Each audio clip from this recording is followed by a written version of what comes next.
another episode of the Sean Farrell Podcast. I am Sean Farrell. God is great all the time. All the time, God is great. Jesus Christ died and he rose again. So going to get into it. Okay. So, a post by 988 Oklahoma, okay? And it is about calling 988, okay? So, there's a myth. So, myth. There's a common myth that 988 is only for emergencies, okay? But the truth is, you don't have to be in crisis to reach out to 988, okay? When you call or text 988,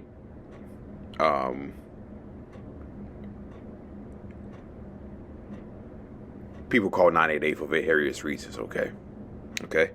Feeling overwhelmed, stressed or anxious, feeling isolated or depressed, unsure where to turn, having questions about mental health, okay?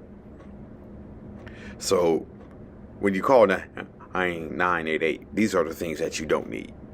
Permission, the right words, a diagnosis to explain everything, and wait until things get worse.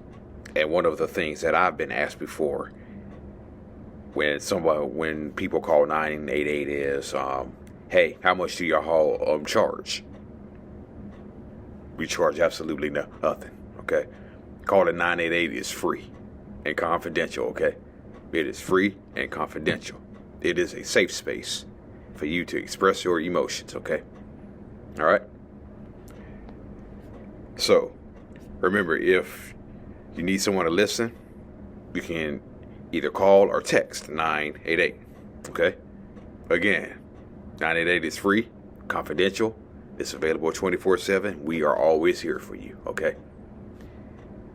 And I'm just going to say, hey, this as a little reminder. Don't put your mental health in hands of chatbots, okay? They got suicide, death lawsuits all out there.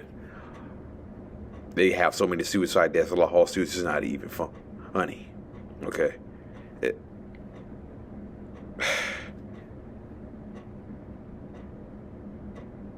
Don't put your mental health in the hands of chatbots, okay? Talk to real people who really care on the 988 line, okay? Robots don't care about your mental health, okay? Robots do not give a damn about your mental health, okay? So, talk to real people who care, okay? All right.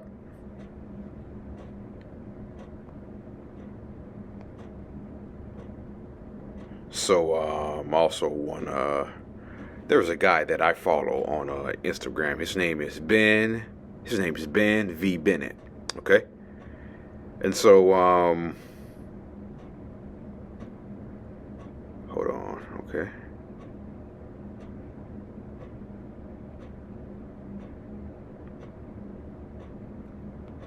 Okay.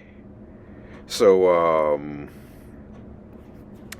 Ben V. Bennett, he used to struggle with, hold on. Yeah, so, he used to have some issues with, mental health, okay? And he posts some very good, Christian things about, mental health. And, often people who call 988, one of the things that they say is, people always tell us to pray it away, yada, yada, yada. Okay, so Ben V. Bennett, like I said, he posts some very good Christian biblical things about mental health, okay? So, came across this one post that says, Jesus never said this about mental health, okay? He never said pray it away. He never said just get over it. He never said if you had more faith, you wouldn't feel this way. Okay? So,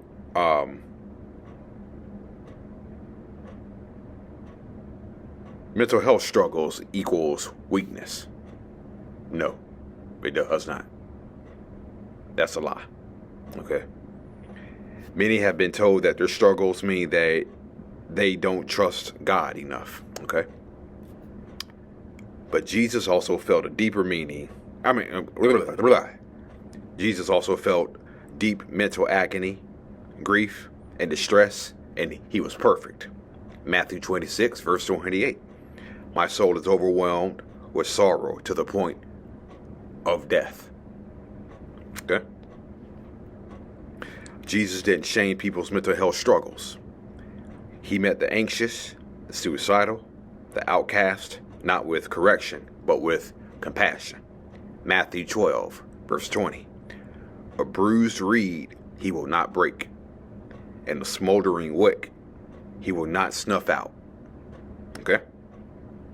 Jesus didn't minimize suffering. He dignified it. Okay? Jesus never rushed healing. He didn't say, get over it. He invited people to take steps, to touch his cloak, and to rise again slowly, safely, and honestly. Mark 8, verse 23. He took the blind man by the hand and led him outside the village. Healing and freedom is often relational, not instant. Jesus cared for the whole person. He touched a leper's skin and the woman's shame. He restored identity, not just symptoms. Luke 8, verse 48. Daughter, your faith has healed you. Go in peace.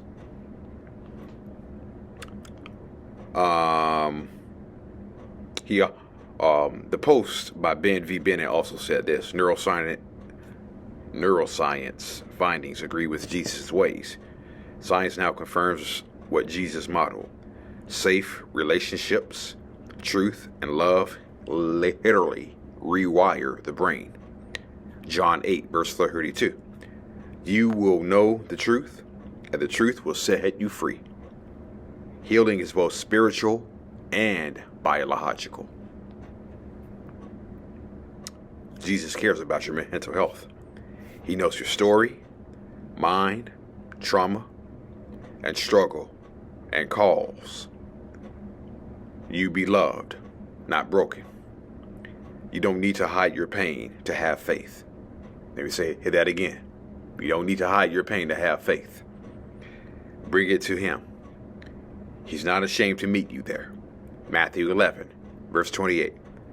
Come to me, all who are weary and burdened, and I will give you rest. All right, so that's an excellent post by Ben V. Bennett. I know he has. I know I mentioned pray it away. He also has a post on that. Jesus didn't say pray it away, and that's good news for your mental health. Some of us were taught if you're anxious, depressed, or overwhelmed, you must not be praying hard enough. Struggle gets mislabeled as sin. Pain gets spiritualized away. That's not faith. That's fiction. This has caused harm in ways like untreated trauma, ignored depression, buried anxiety, shame around seeking help. People didn't get healed. They got quieter. And silence never healed anyone.